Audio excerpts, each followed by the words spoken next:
Africa Content TV.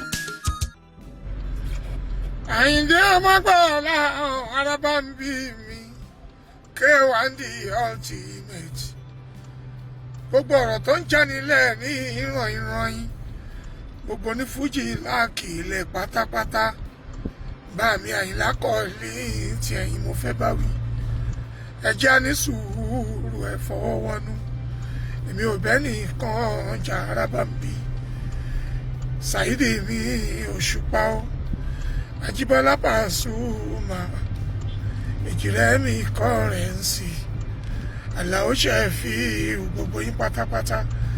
Ọmọ Rápálá ò ń bẹ́ ṣeré, Àlàó mi mọ́ láìka mi, lórí Adéwálé Àyùbá àti Ṣàṣínà mi Àkànní. Gbogbo yín tó bá ń lù fújì pátápátá, ọ̀rọ̀ tó wà ní ilẹ̀ yìí ẹ fọwọ́ wọnú. Ẹ má jọ sọ wà lẹ́nu, kò bàjẹ́ lórí fújì o. Adéyínká mi Àyìndé Bàrúsàtì ọ̀run ẹrẹ. Eré fújì yìí látàyè Àjíṣàrí ayé Àjíwéré. Ẹ má jẹ́ ó bàjẹ́ torí Ọlọ́run araba ń bí. Ipò tó ń bẹ lọ́wọ́ mi ààyè mi.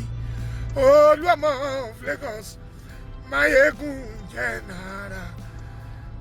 Olórí ọmọ bá kílẹ̀ Jẹ́bú, Àyìndé Wàsíù ìjẹba yìí bínú. Ẹ̀fọ̀fọ̀wọ́nú everybody, mo ní ẹ̀fọ̀wọ́wọ́nú.